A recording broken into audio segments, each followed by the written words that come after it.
This episode of Talking to Myself, I'm going to be talking about the fact that you live in a massive psych ward. So, welcome back to my future self, to another episode of Talking to Myself, where I talk to myself about topics that excite me.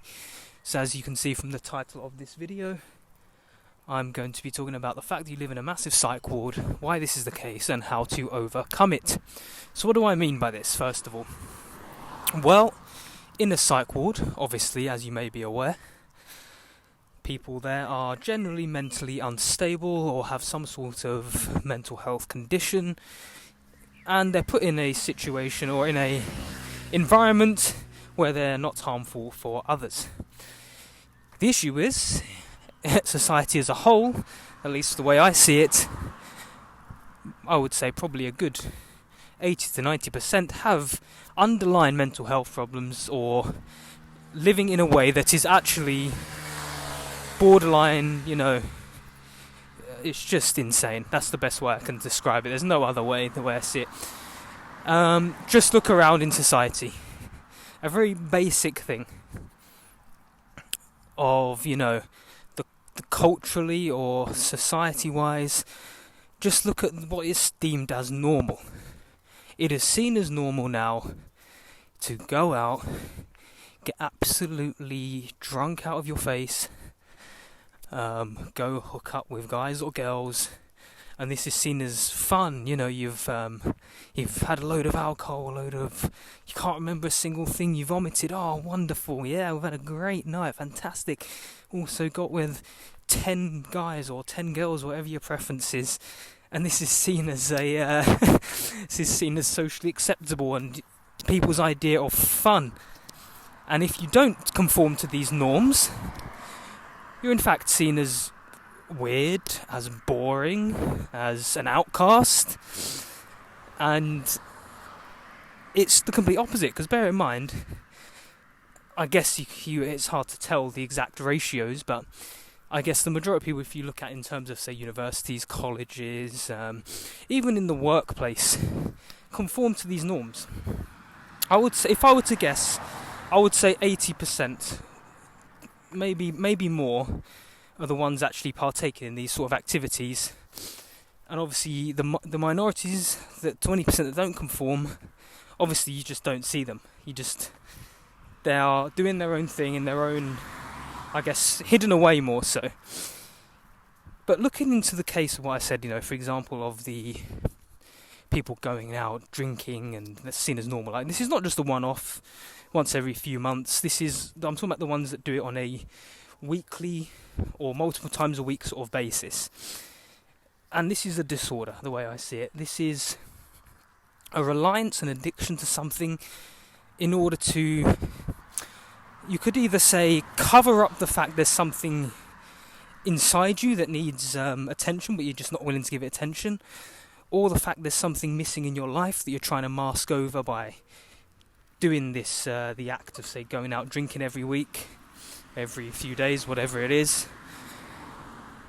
This is not normal. Like I say, for a lot of people, it's they lack in the confidence, or perhaps they don't have a sense of purpose in life. And what better way to go out, have some drinks, supposedly socialise, and forget about your problems? Like, a lot of people are doing the long job, maybe they've got kids, so they want to relax, they want to de-stress. But rather than looking at the underlying problems and doing their healing or working on themselves, they have the temporary solutions, the temporary fixes. So for some it's food, for some it's alcohol, for some it's sex, whatever it may be. And those problems that need healing, which could be healed if they were dealt with initially, early on, the problems will be healed quite quickly. But the more people suppress it by doing the temporary pleasures, the deeper and deeper those problems, get. And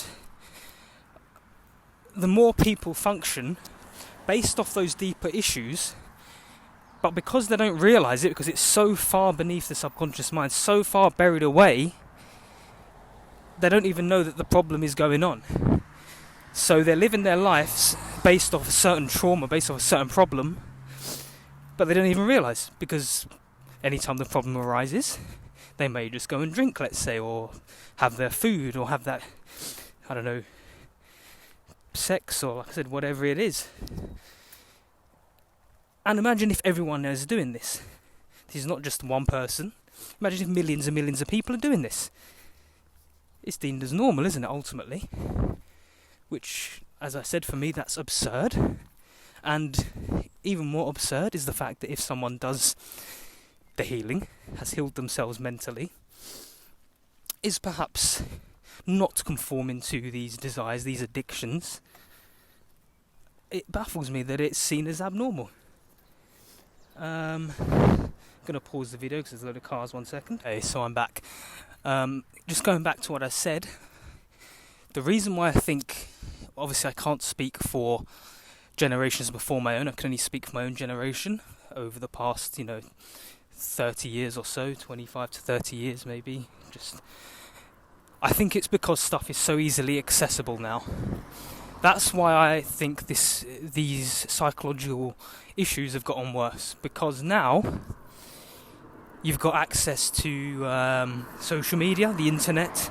So if you want to get your kick for sex, you've got it easily. Within less than a minute you can access something. You've got stuff like dating apps. You can get, for women, hundreds of matches within about 10 seconds of being on an app. Alcohol is normalised now. Even in like Middle Eastern countries now, it's actually seen as normal. Like you can get certain bars for tourists that they have the alcohol and stuff like that there. Food, that's a common one. Wherever you go, there's a fast food shop. There's not only just a single burger, there's a double burger, triple burger, quadruple burger. There's literally, wherever you turn, there is a solution for your addiction, your desire. And if you're grown up in an environment where these things are easily accessible, you're basically from birth acclimatized to these things. And obviously that's going to be quite difficult to get out of it if literally from 0 years old you watch your parents doing it, you watch your, as you grow up in school, your friends doing it, whatever it may be. So you're ultimately stuck in like a bit of a cycle, a bit of a loop. And it's ultimately a trap from birth. Yeah, that's the way I see it. So a lot of people don't know they're stuck in it because it's seen as normal for them. It's only very few people that can actually escape from this, and that takes a lot of deep inner work. Because even stuff like illnesses or particularly mental health problems, there's now, particularly because of obviously financially it's beneficial, there's a fix for everything. There's a take this pill, take this medication, take this quick fix solution, which just masks over the issue and doesn't solve the deeper issue. So, there's actually a book, Napoleon Hill, Outwitting the Devil. If anyone actually listens to this, give that book a read or a listen. You can see it on audiobook on YouTube or some other platform maybe. But that book talks about this, in fact, basically from birth.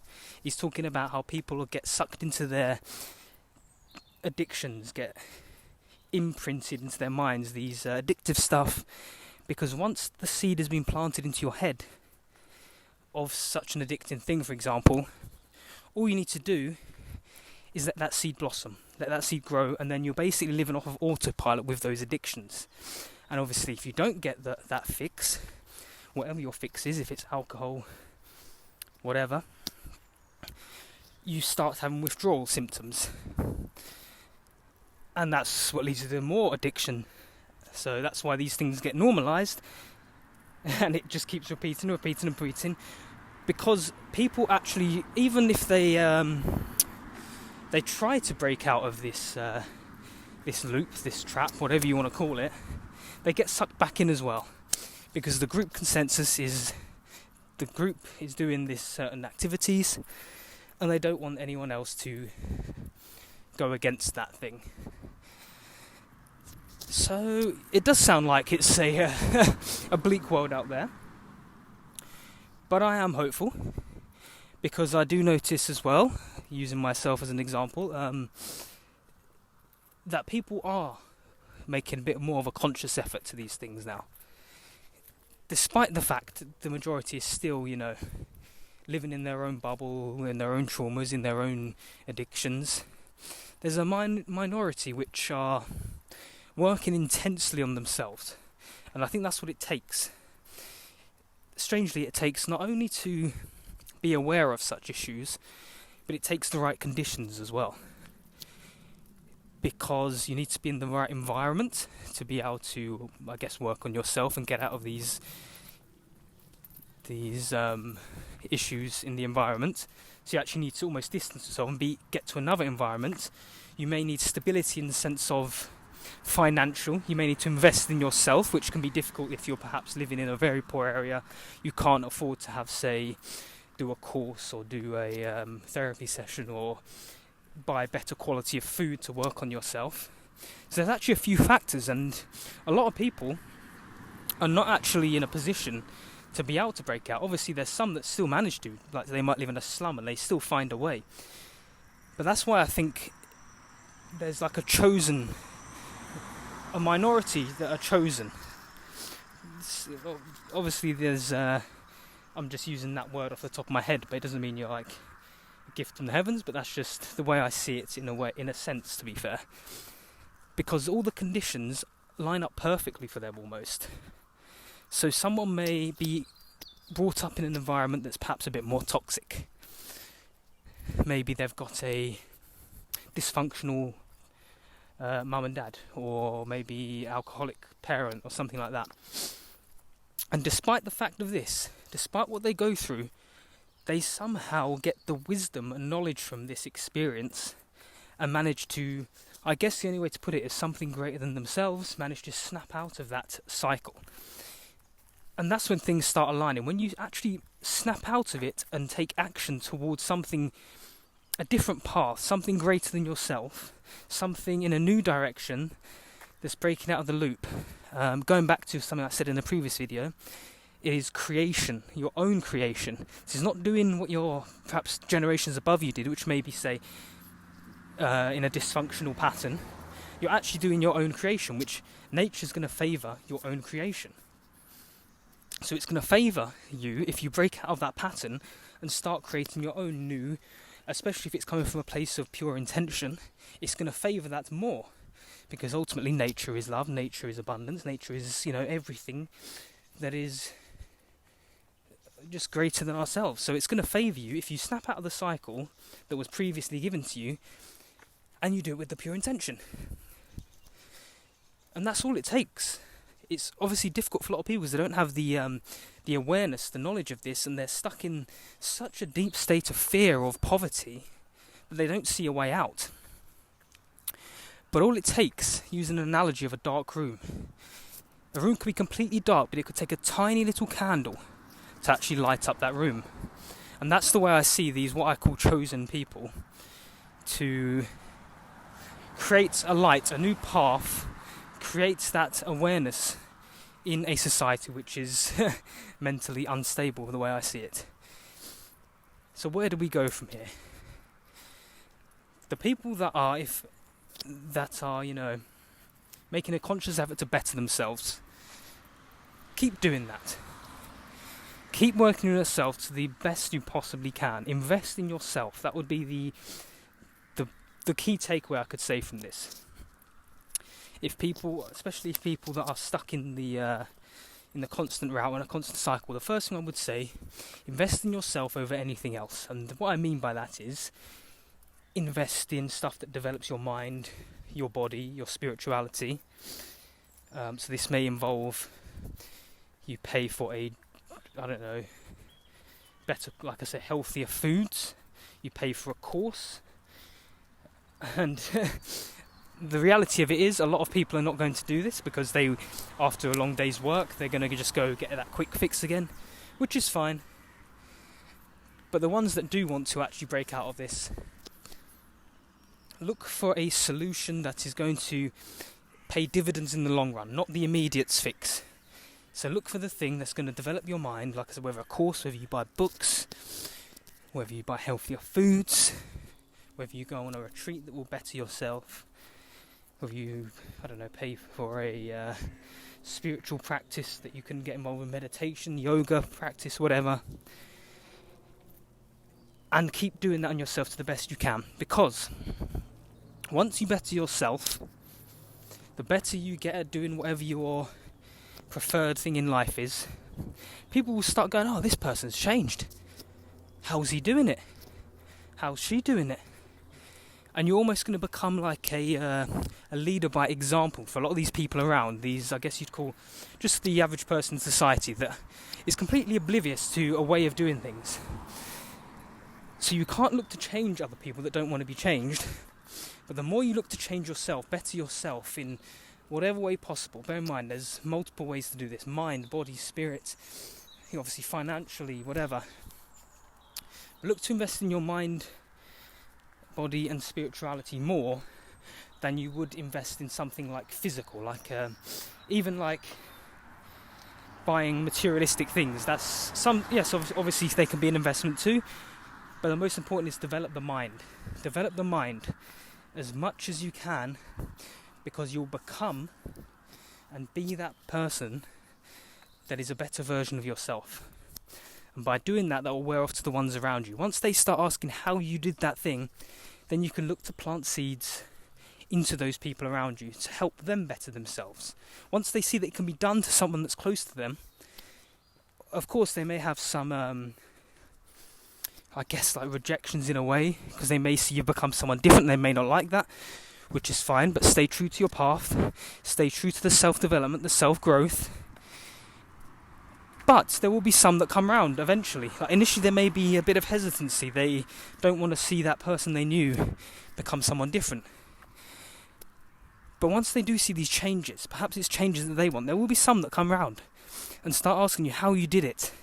And I can speak from personal experience. I know some people that would be very confused, say that I've lost the plot a bit when I was starting like a meditation practice or doing these courses, trying loads of new things that I've never done before, even new styles, new haircuts, new, hobbies. And they were like, what the hell is this guy doing? Because obviously they're not used to that version of you. Fast forward 2 years later. Now there's people asking, how did you do this? Can you give me some advice? Can you coach me? Can you teach me? So they're going to come round eventually. And even if it's not your close ones, there's going to be other people you come across in your day-to-day life that's going to be asking for advice. So in conclusion, I know I've gone on a bit. This audio clip's getting a bit long. I tend to do this a lot.